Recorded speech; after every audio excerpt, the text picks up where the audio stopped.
Hey there folks, this is Josh, Stoney Ridge Farmer. Welcome back to another beautiful day here on the Stoney Ridge Farm.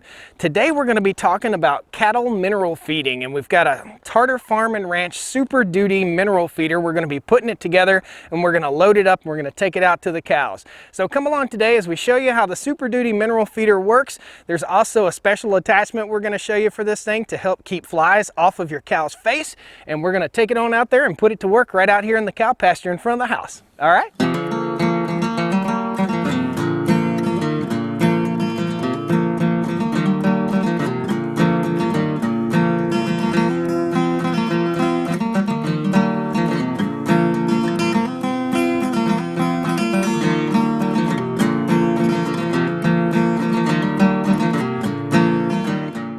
All right, folks, welcome to the Stoney Ridge Farm. If this is your first time to the farm, please jump in, pound that like button. We'd love to have you back. Jump in here and subscribe. There's all kinds of great information. We're building the first generation farm here in the foothills of the Blue Ridge Mountains of North Carolina.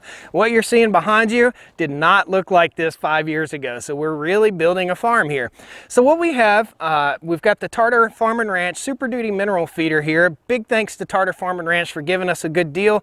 We ended up picking up 4 of these Super Duty mineral feeders, and we're going to have one for each section of pasture here on the farm. As we intensively graze our cattle, we'll be moving them block by block throughout our pastures as we get into our intensive grazing program here on the farm, and you can follow along with that. We're going to train our cows to a hot line, to a hot wire, and we're going to be moving them on either half-acre or 1-acre blocks, and we're going to have a total of about 25 cows by the end of the year this year. Hopefully, we're grazing about 120 something acres here on the farm. Hopefully by the end of next year, we'll have 40 cows, and that's what our goal is. So without further ado, here's what we have. So this comes, if you order it from Tartar Farm and Ranch, it comes like this, unassembled. Most of the time when you pick it up at a farm store, it's going to be already assembled, but we'll show you how it goes together just for giggles. So this is the little house that holds your mineral. In other words, we're going to put mineral salt blocks in here, and we have the local salt block trace minerals that we use here on our farm. Let's see if I can pop this cover off here. We'll show you guys, there it goes.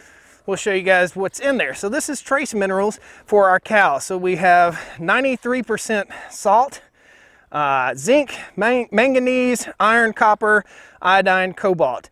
And what you need to know is this is a mixture that's good for most critters, but not good for sheep, so I'm told. So you want to check with your veterinarian and make sure you're feeding the right minerals for your cattle or for your livestock in your area, okay? So more trace minerals might be needed in different areas of the country. All right, so this is the mineral box, and over here is the stand that it sits on.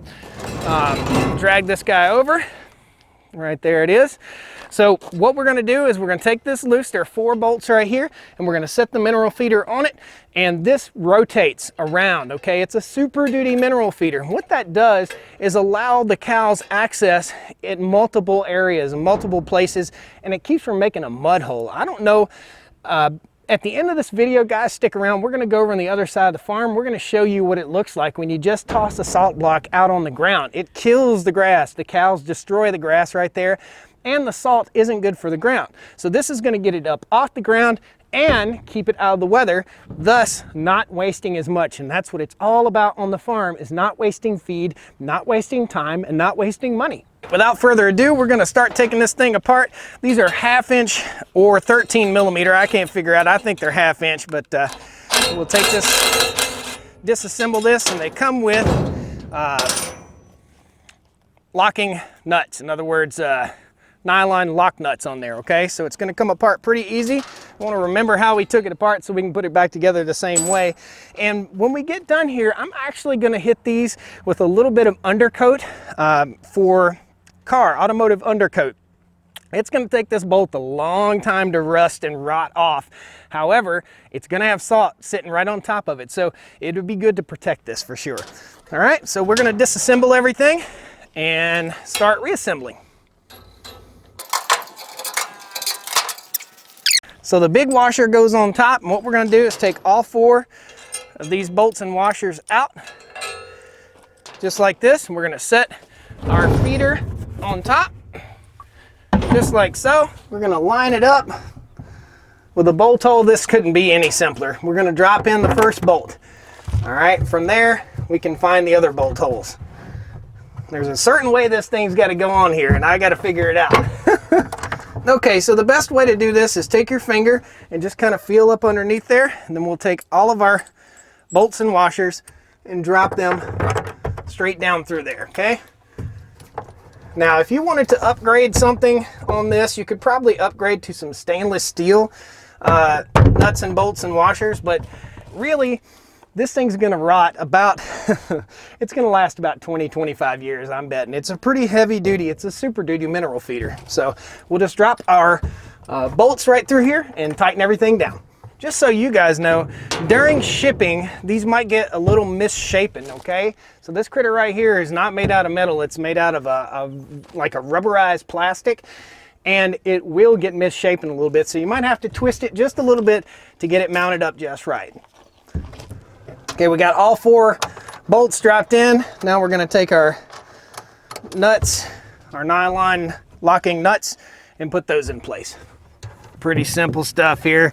The ABCs of putting stuff together. Just get it started, and then we'll take our tools and put everything together nice and snug. Rotate this around. It's really easy to put together because you can rotate it to the position that's most comfortable for you. Okay, and I put it together up on this trailer because it was easier to not have to bend over and crawl around on the ground. Might want to put it together in the back of a pickup truck or something like that. Make life easier for you. Again, we've got a 1/2-inch wrench inside and a 1/2-inch impact on the outside right here. We're just going to snug it down.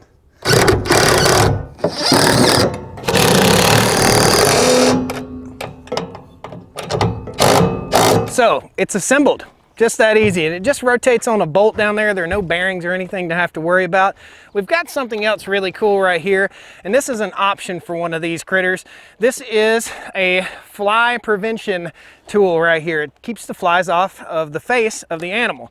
What we do is we pull these little cotter keys out right here, or pins, and we'll line this guy up right there.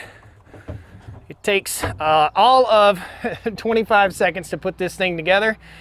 There we go. You might have to, again, this is a rubberized unit, so you may have to do a little squeezing to get it installed, just like so.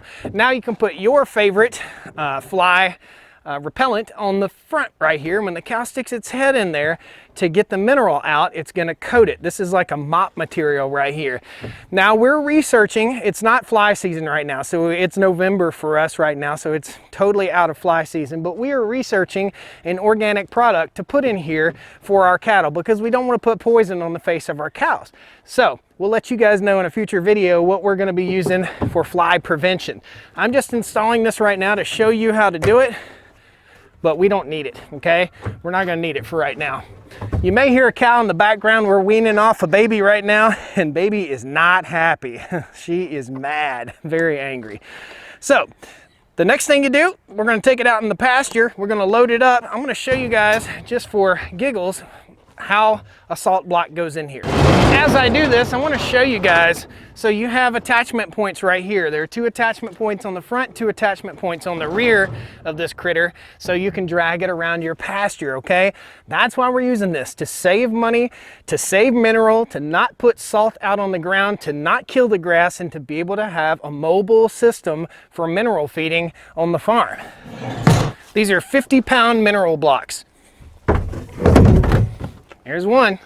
That's 22.6 kilograms for you Canadian guys. There we go.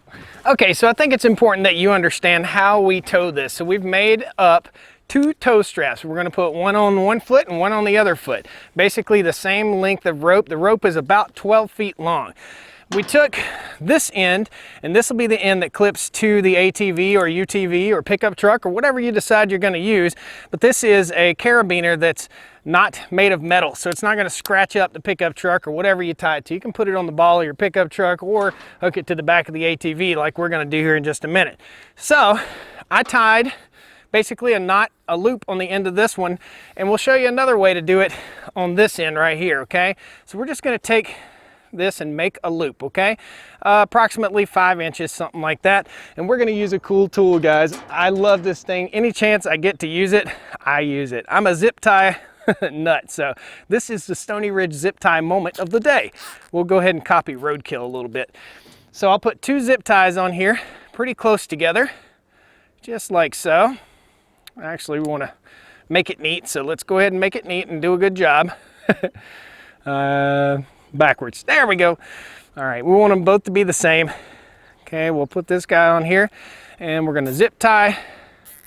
Gonna zip this, and these are all-weather zip ties, heavy-duty all-weather zip ties, and this is the cool tool.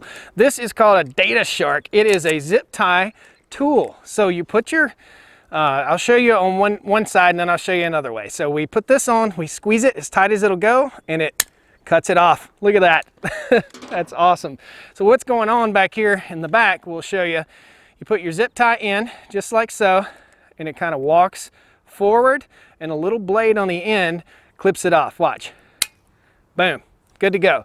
So we've got a tow loop right here that's really, really tough, and we're going to put a carabiner on that end right there. So these will be the reins for the mineral feeder. Cool. We're going to make one more, and then we'll have them all the time. We can leave these on the four-wheeler all the time. I'll post a link in the video description down there to the zip tie gun, because this is something, man, I'm so glad I discovered it. It's something that's super cool. And you will never get a zip tie as tight as this thing will get it. And it's adjustable too, so there's a little adjuster right there. We are on level 3, which is the tightest it'll get. And that is tough, all right? Now, any old carabiner will work just fine. Cool? Take our carabiners. The big one goes on the ATV. The small one goes on this machine. I'll post links to these carabiners because they're really, really handy, and you don't want to scratch up your machine. So these are nice. These are very nice to have. We also did a complete review on this new 2020 Honda Foreman 500. So I'll post a link to that at the end of the video, okay? Just that easy.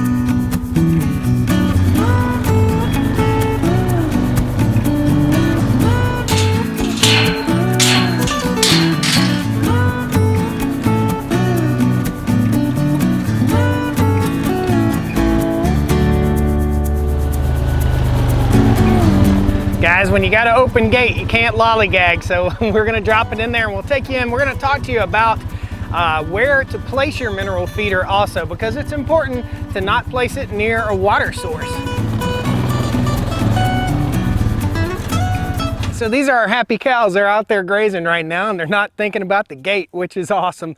So this is the mineral feeder. Again, we are at least 200 feet from a water source. Now, I would say 50 feet would be fine, maybe 100 feet, but you don't want the cows going to the mineral block and then going to the water, and go to the mineral block and go to the water. So you want to keep your mineral feeder away from a water source. Just a little pro tip from Stoney Ridge Farmer there. So that's it. This is the critter. It'll rotate around just like so. It's pointed uphill a little bit, and there's a little bit of an overhang, so we're supposed to have somewhere in the neighborhood of 3 inches of rain tonight. I don't think that'll be any problem whatsoever for the mineral feeder. Cool. Now I've got 3 more to put together. We're going to put those in the upper pasture and the pasture across the road, guys. Thanks a lot for joining me here on the Stoney Ridge Farm. Please, if you have any questions about minerals and feeding minerals to your cattle or to your livestock, check with your veterinarian, check with the local farmer guys, and ask what they're feeding, okay? If you see a guy that's local to you and they have good looking healthy animals, they probably know a little something, and they wouldn't mind giving you that little piece of advice. Thanks a lot, guys. We'll see you next time on the Stoney Ridge. All right? Woo!